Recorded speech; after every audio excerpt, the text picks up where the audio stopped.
大家好，我是喬安。今天我重點來分享一下關於 NIV 當中收入不達標的這個硬殼問題。很多申請人會說遇到這個問題，就是說我的收入不一定達到 NIV， 關於現在是19.5萬了，已經到了，是吧？那麼我收入不達標怎麼辦？請注意哈，NIV 當中的收入實際上是要證明的是你未來收入的情況，並不是你現在收入的情況。当然，为了证明你未来收入的情況，你可以舉證的是，我現在收入就達標了，我將來到澳洲也肯定會達標，這也是一種收入的證明的一個條件，但並不是說只是唯一的證明你未來收入達標。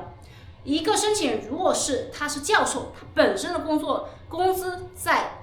学術行業，他本身如果能賺35万到50萬，其實已經是非常高的工資了。那明顯雖然看起來他收入是不符合澳洲的，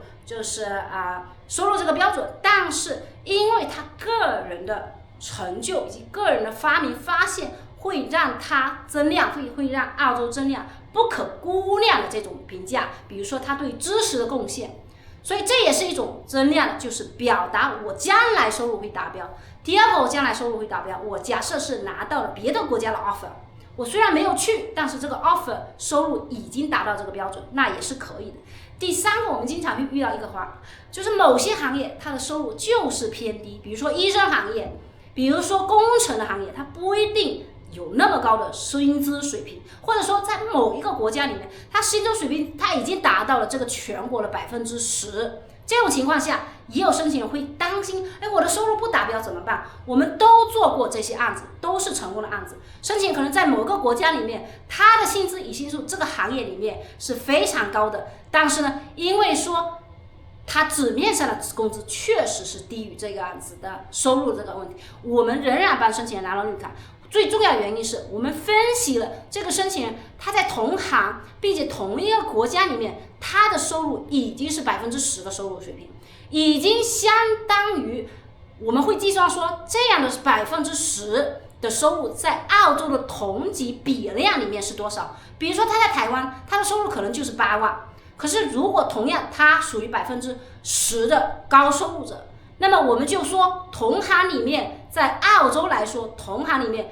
高收入10%的人，他相當于20萬的工資。這樣子情況下，我們進行國家以及行業的對比。所以並不是今天所分享的，就是說收入并不是說今天紙面上看到的你的報稅清單、你的 payroll 這樣東西來證明，也可以是申請人說他可能過去幾年都沒有收入，但是他某一年創業的公司裡面，他有一個 exit， 他可能有幾千萬的這個return， 它並不是說今年過去12年裡面唯一的一個申請條件。所以這今天